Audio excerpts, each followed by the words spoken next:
Good morning dear students. In previous video we did cell in series and cell in parallel and also obtain condition for maximum current. In this video we are going to discuss last topic of this chapter, difference between EMF and potential difference. So we are going to start difference between EMF and potential difference. EMF potential difference.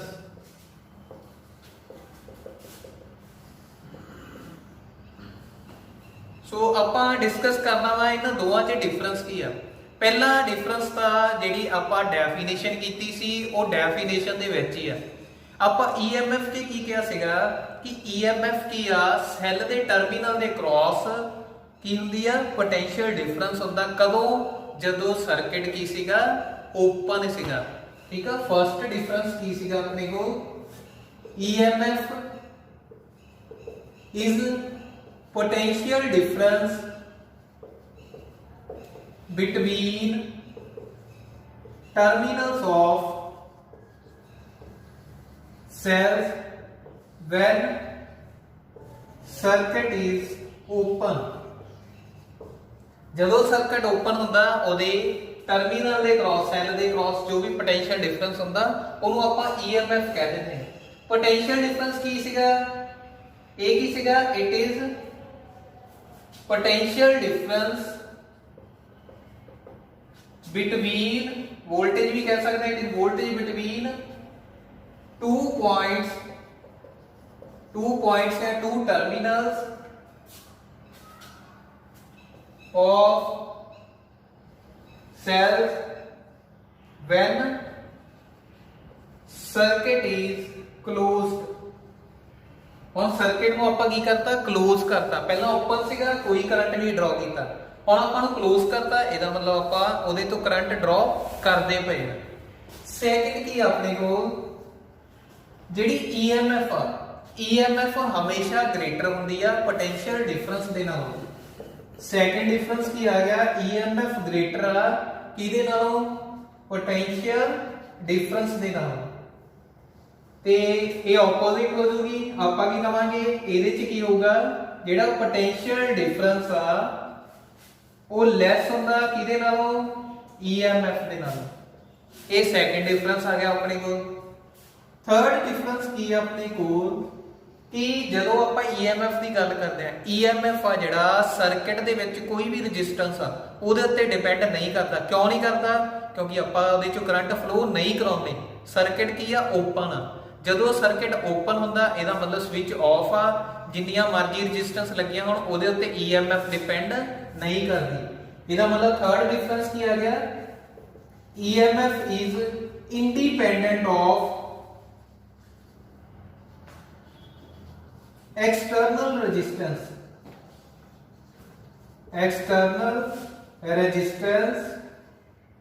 of circuit। ਇਹ external resistance ਦੇ ਉੱਤੇ depend ਨਹੀਂ ਕਰਦੀ, independent ਹੁੰਦੀ ਹੈ। ਇਹ depend ਕਰਦਾ, it depends on external resistance। ਇਹ external resistance ਦੇ ਉੱਤੇ ਡਿਪੈਂਡ ਕਰਦੀ ਆ। ਡਾਇਰੈਕਟਲੀ ਪ੍ਰੋਪੋਰਸ਼ਨਲ ਹੋਊਗਾ ਪੋਟੈਂਸ਼ੀਅਲ ਡਿਫਰੈਂਸ ਰੈਜ਼ਿਸਟੈਂਸ ਦੀ। ਲਾਸਟ ਦੇ ਵਿੱਚ ਫੋਰਥ ਜੋ ਡਿਫਰੈਂਸ ਆ ਇਹ ਕੀ ਆ ਆਪਣੇ ਕੋਲ? ਇਟ ਇਜ਼ ਕਾਜ਼। ਇਹ ਕਾਜ਼ ਆ ਜਿਹਦੇ ਕਰਕੇ ਪੋਟੈਂਸ਼ੀਅਲ ਡਿਫਰੈਂਸ ਪ੍ਰੋਡਿਊਸ ਹੁੰਦਾ ਵਾ। ਜੇ EMF ਨਾ ਹੋਵੇ ਪ੍ਰੋਡਿਊਸ ਨਹੀਂ ਹੋਣਾ। ਤੇ ਇਹ ਇਫੈਕਟ ਆ, ਇਟ ਇਜ਼ ਇਫੈਕਟ। ਠੀਕ ਆ, ਮਤਲਬ ਜਦੋਂ ਆਪਣੇ ਕੋਲ ਸਰਕਟ ਕਲੋਜ਼ ਕਰਤਾ, EMF ਨੇ ਸਰਕਟ ਦੇ ਉੱਤੇ ਕੀ ਇਫੈਕਟ ਪਾਇਆ, ਆਪਾਂ ਨੂੰ ਪੋਟੈਂਸ਼ੀਅਲ ਡਿਫਰੈਂਸ ਦੱਸਦਾ। ਇਸ ਦੇ ਆਪਣੇ ਕੋਲ ਚਾਰ ਡਿਫਰੈਂਸ ਜੋ ਆਪਾਂ 1 ਬਾਈ 1 ਕਰਕੇ ਡਿਸਕਸ ਕੀਤੇ।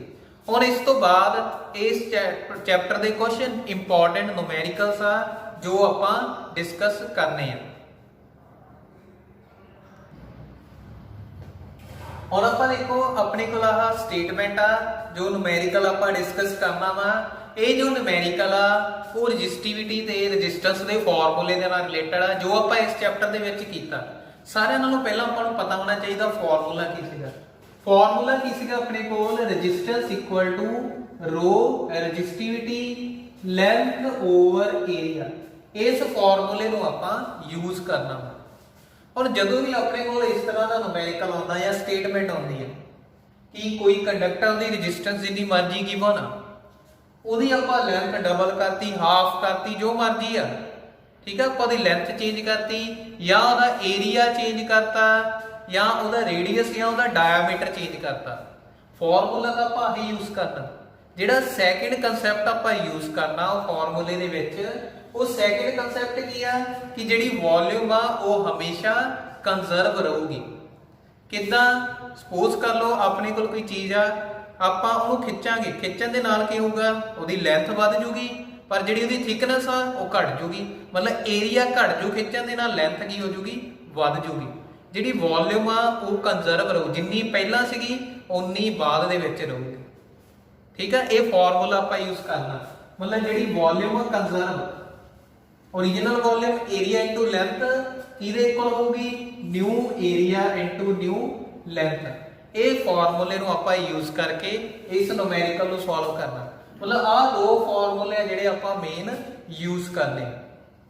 ਹੁਣ ਦੇਖੋ ਕਿਦਾਂ ਆਪਾਂ ਨੂੰ ਨੇ ਕੀ ਕਿਹਾ ਕਿ ਜਿਹੜੀ ਲੈਂਥ ਆ ਕੰਡਕਟਰ ਦੀ ਆਪਾਂ ਡਬਲ ਕਰਤੀ, ਠੀਕ ਆ। ਸਪੋਜ਼ ਕਰ ਲਓ ਆਪਣੇ ਕੋਲ ਮਾਰਕਰ ਆ, ਠੀਕ ਆ, ਇਹਨੂੰ ਆਪਾਂ ਕੀ ਕੀਤਾ, ਖਿੱਚ ਕੇ ਡਬਲ ਕਰਤਾ, ਕਾ ਡਬਲ ਕਰਨ ਦੇ ਨਾਲ ਲੈਂਥ ਡਬਲ ਹੋ ਗਈ ਪਰ ਜਿਹੜੀ ਇਹਦੀ ਥਿਕਨੈਸ ਉਹ ਘਟ ਜਾਊਗੀ। ਉਹ ਆਪਾਂ ਫਾਈਂਡ ਕਰਨੀ ਕਿ ਇਹਦੇ ਏਰੀਆ ਉੱਤੇ ਕੀ ਫਰਕ ਪਿਆ। ਦੇਖੋ ਕਿਵੇਂ ਕਰਾਂਗੇ ਆਪਾਂ ਇਹਨੂੰ। ਸਪੋਜ਼ ਕਰ ਲਓ ਆਪਣੇ ਕੋਲ ਜਿਹੜੀ ਨਿਊ ਲੈਂਥ ਆ ਉਹ ਗਿਵਨ ਆ ਕਿੰਨੀ ਆ, ਦੇਖੋ ਡਬਲ ਹੋ ਜਾਂਦੀ ਕਿਹਦੇ ਨਾਲੋਂ, ਪਹਿਲਾਂ ਵਾਲੀ ਲੈਂਥ ਦੇ ਨਾਲੋਂ 2l, ਕਿਉਂਕਿ ਡਬਲ ਹੋਈ ਆ ਲੈਂਥ। ओरिजिनल ਲੈਂਥ ਕਿੰਨੀ ਆ ਆਪਣੇ ਕੋਲ l, ਜਿਹੜੀ ਨਿਊ ਲੈਂਥ ਆ ਕਿੰਨੀ ਆ, ओरिजिनल ਦੇ ਨਾਲੋਂ ਡਬਲ ਹੋ ਗਈ। ਆਹ ਚੀਜ਼ ਮਿਲ ਗਈ ਆਪਾਂ ਨੂੰ। इस फॉर्मूले च वैल्यू पुट कर दो क्योंकि वॉल्यूम तो कंजर्व रहनी है। A L equal to A dash find करना आपा, एल डैश की वैल्यू पुट कर दो ਇਹਦੇ ਚ 2l, l ਦੇ ਨਾਲ l कैंसल, a डैश ਦੀ वैल्यू ਕਿੰਨੀ ਆ ਗਈ ਆ 2 ਇਹਦੇ ਨਾਲ ਡਿਵਾਈਡ ਹੋ ਕੇ a/2 ਬਣ ਗਿਆ। ਨਿਊ ਏਰੀਆ ਫਾਈਂਡ ਕਰਨਾ ਸੀ, ਨਿਊ ਏਰੀਆ ਆਪਾਂ ਫਾਈਂਡ ਕਰ ਲਿਆ। ਹੁਣ ਆਪਾਂ ਨੂੰ ਕੀ ਪੁੱਛਿਆ ਕਿ ਨਿਊ ਰੈਜ਼ਿਸਟੈਂਸ ਕਿੰਨੀ ਹੋਊਗੀ। ਦੇਖੋ ਕਿੰਨੀ ਹੋਊਗੀ, ਸੇਮ ਆਹੀ ਫਾਰਮੂਲਾ ਯੂਜ਼ ਕਰਨਾ ਆਪਾਂ, R dash equal to rho new length over new area। Row resistivity कदे भी चेंज होती, मटीरियल की कांस्टेंट ही रहती है, चाहे डायमेंशन चेंज हुई जाए, डायमेंशन तो इंडिपेंडेंट होंगे, लेंथ चेंज कर दो, एरिया चेंज कर दो, पर जी रजिस्टिविटी है वो कांस्टेंट ही रहती है। इस करके रो की रो ही रहूगी। एल डैश की वैल्यू कितनी सी 2l, a डैश कितना कैलकुलेट कर लिया ਆਪਾਂ a/2। देखो की बन गया, आ 2 मल्टीप्लाई हो जाएगा 4, 2 * 2 4 रो l/a, 4 as it he row l/a की ਸੀਗਾ ਆਪਣੇ ਕੋਲ ओरिजिनल रेजिस्टेंस 4r बन गया ਆਪਣੇ ਕੋਲ। r डैश ਦੀ ਵੈਲਿਊ ਕਿੰਨੀ ਆ ਗਈ 4r। ਹੁਣ ਆਪਾਂ ਨੂੰ रेजिस्टेंस ओरिजिनल गिवन ਆ ਕਿੰਨੀ ਆ 4 ओम, कितना बन जाऊगा ये 4 ओम है ना रेजिस्टेंस, 4 * r की वैल्यू 4 पुट कर दो 16 ओम आंसर आ जाऊगा अपने को, ठीक है। ਇਹਦਾ मतलब अपने ਕੋਲ ਕੀ ਹੈ, ਜਿਹੜੀ ओरिजिनल रेजिस्टेंस ਸੀਗੀ ਉਹ 4 ਸੀ, ਲੈਂਥ ਡਬਲ ਕਰਨ ਤੋਂ ਬਾਅਦ ਉਹਦੀ ਰੈਜ਼ਿਸਟੈਂਸ ਕਿੰਨੀ ਹੋ ਜਾਊਗੀ 16 ओम। ਹੁਣ ਇਸ ਤੋਂ ਬਾਅਦ ਆਪਾਂ ਕੀ ਕਰਨਾ, ਨੈਕਸਟ ਜਿਹੜਾ ਕੁਐਸਚਨ ਆ ਉਹ ਡਿਸਕਸ ਕਰਨਾ, ਨੈਕਸਟ ਨੂਮੈਰੀਕਲ। ਨੈਕਸਟ ਆਪਣੇ ਕੋਲ ਜੋ ਨੂਮੈਰੀਕਲ ਆ ਉਹ ਸੇਮ ਟਾਈਪ ਦਾ ਵਾ, ਠੀਕ ਆ। ਮਤਲਬ ਕਿ ਫਾਰਮੂਲਾ ਹੀ ਅਪਲਾਈ ਹੋਊਗਾ, ਥੋੜੀ ਸਟੇਟਮੈਂਟ ਜਿਹੜੀ ਆ ਉਹ ਚੇਂਜ ਹੋਈ ਆ। ਉਸੇ ਤਰ੍ਹਾਂ ਰੈਜ਼ਿਸਟੈਂਸ 4 ਓਮ ਦਿੱਤੀ ਆ। ਹੁਣ ਆਪਾਂ ਨੂੰ ਕੀ ਦਿੱਤਾ ਉਹਨੇ ਕਿ ਜਿਹੜਾ ਡਾਇਆਮੀਟਰ ਆ ਉਹ ਪਹਿਲਾਂ ਦੇ ਨਾਲੋਂ ਆਪਾਂ ਹਾਫ ਕਰਤਾ, ਤੇ ਦੱਸੋ ਉਹਦੀ ਨਿਊ ਰੈਜ਼ਿਸਟੈਂਸ ਕਿੰਨੀ ਹੋਊਗੀ। ਹੁਣ ਆਪਾਂ ਨੂੰ ਕੀ ਗਿਵਨ ਆ, ਜੋ ਡਾਇਆਮੀਟਰ ਆ, ਨਿਊ ਡਾਇਆਮੀਟਰ ਆ ਉਹ ਕੀ ਆ, ਪਹਿਲਾਂ ਦੇ ਨਾਲੋਂ ਕੀ ਕਰਤਾ ਆਪਾਂ ਹਾਫ ਕਰਤਾ। ਇਹ ਸਟੇਟਮੈਂਟ 'ਚ ਗਿਵਨ ਆ। ਇੱਕ ਆਪਾਂ ਨੂੰ ਦਿੱਤੀ ਹੋਈ ਇਹਦੀ ਵੈਲਿਊ ਰੋ l/a ਕਿੰਨਾ ਹੈ 4 ਓਮ ਦਿੱਤੀ ਹੋਈ ਹੈ। ਆ ਦੋ ਚੀਜ਼ਾਂ ਗਿਵਨ ਆ, ਆਪਾਂ ਫੇਰ ਕੀ ਆ ਉਹੀ ਚੀਜ਼ ਫਾਈਂਡ ਕਰਨੀ ਆ। ਫਾਰਮੂਲਾ ਤੁਹਾਨੂੰ ਮੈਂ ਦੱਸਿਆ ਸੀਗਾ ਕਿ ਜਿਹੜੀ ਵੋਲਿਊਮ ਕੰਜ਼ਰਵ ਰਹੂਗੀ, ਪਰ ਹੁਣ ਨਾ ਲੈਂਥ ਦਿੱਤੀ ਆ ਨਾ ਏਰੀਆ ਦਿੱਤਾ ਹੋਇਆ, ਪਰ ਆਪਾਂ ਨੂੰ ਡਾਇਆਮੀਟਰ ਦਿੱਤਾ ਹੋਇਆ। डायमीटर की हैल्प के नाल आपां की है एरिया फाइंड कर लांगे, ठीक है। क्योंकि जी वायर आ सपोज कर लो वायर सर्कुलर होगी, सर्कल की फॉर्म च है, सर्कल का एरिया कितना होंदा पाई आर स्केयर। इथों देखो अपने को की आ जाऊगा रेडियस आ जिहड़ा, ठीक है, रेडियस की बन जाऊगा अपने को पहला एरिया फाइंड करो, एरिया कितना होंदा वा area equal to A dash original area दा पाई आर स्केयर आ सी अपने को ते न्यू एरिया जिहड़ा होगा कितना होगा पाई आर डैश दा स्केयर। आ चीज फाइंड करनी है आपां, ठीक है। अपने को स्टेटमेंट के विच सिर्फ डायमीटर दिता, ਆਪਾਂ ਇਹਦੇ ਤੋਂ ਰੇਡੀਅਸ ਫਾइंड कर सकते हैं क्योंकि ਆਪਾਂ ਨੂੰ पता ਜਿਹੜਾ ਰੇਡੀਅਸ ਆ ਉਹ ਕੀ ਹੁੰਦਾ ਵਾ ਡਾਇਆਮੀਟਰ ਦਾ ਹਾਫ ਹੁੰਦਾ। ਦੇਖੋ ਕੀ ਬਣ ਜਾਊਗਾ ਆਪਣੇ ਕੋਲ ਜੋ r ਆ ਉਹ ਕੀ ਹੋਊਗਾ d/2 ओरिजिनल रेडियस कितना हो गया डायमीटर ਦਾ ਹਾਫ ਤੇ ਆਪਣੇ ਕੋਲ ਕੀ ਬਣ ਗਿਆ देखो r ਦੀ ਵੈਲਿਊ ਕਿੰਨੀ ਪੁੱਟ ਕਰ ਸਕਦੇ ਆਪਾਂ, ठीक है, कितनी आ गई ਤੇ d/2 बन जूगी अपने को, ठीक है। जो r की वैल्यू अपने को आ गई वो कितनी आ गई d/2 ते r डैश कितना आ जाऊगा अपने को रेडियस अपने को डायमीटर का हाफ होगा r इक्वल टू d/2 ते जेड़ा न्यू रेडियस होगा r डैश वो की होगा न्यू डायमीटर का हाफ। हुण आपां की करना देखो आ वैल्यूज पुट करनी है, d डैश की वैल्यू की है अपने को क्योंकि r डैश फाइंड करना आपां ये बन जाऊगा अपने को d डैश की वैल्यू d/2 आ देखो ध्यान नाल d डैश की वैल्यू d/2 आ क्योंकि स्टेटमेंट च गिवन सी डायमीटर जेड़ा हाफ हो जाता पहला नालों हाफ हो गया, d डैश की वैल्यू d/2 पुट करोगे 2 × 2 4 बन गया। हुण आपां की करना वा आ जेड़ी d आ d की वैल्यू की अपने r डैश की वैल्यू कितनी आ गई d/4 आ गई ते ये अपने को बन गया a dash equal to pi r dash दा स्क्वायर, r डैश दा स्क्वायर मतलब d/4 ये होल स्क्वायर आ चीज बन गई अपने को। ਹੁਣ ਆਪਾਂ ਨੂੰ ਪਤਾ ਜਿਹੜਾ ਡਾਇਆਮੀਟਰ ਹੈ ਡਾਇਆਮੀਟਰ ਕੀ ਹੁੰਦਾ ਵਾ ਇੱਥੋਂ ਕੈਲਕੂਲੇਟ ਕਰ ਲਓ ਦੇਖੋ d ਇਕੁਅਲ ਟੂ 2r ਇਹਦੀ ਜਦੋਂ ਤੁਸੀਂ ਵੈਲਿਊ ਪੁੱਟ ਕਰੋਗੇ ਕੀ ਬਣ ਜਾਊਗਾ a dash equal to pi d dash ਦੀ ਵੈਲਿਊ 2r/4 ਹੋਲ ਸਕੁਅਰ ਕਿੰਨਾ ਬਣ ਗਿਆ ਇਹ a dash equal to pi 2 ਦਾ ਸਕੁਅਰ 4r² आ कैंसल हो गए अपने को वैल्यू आ गई पाई r² का a डैश की वैल्यू कितनी आ गई पाई r²/4 पाई r² की दी वैल्यू है a दी अपने को बन गया a/4 मतलब न्यू एरिया कितना आ गया a/4 एरिया मिल गया। फॉर्मूला अप्लाई कर दो की सी formula conservation of volume a dash L dash A L dash की वैल्यू कितनी है a/4 a डैश की वैल्यू a/4 L डैश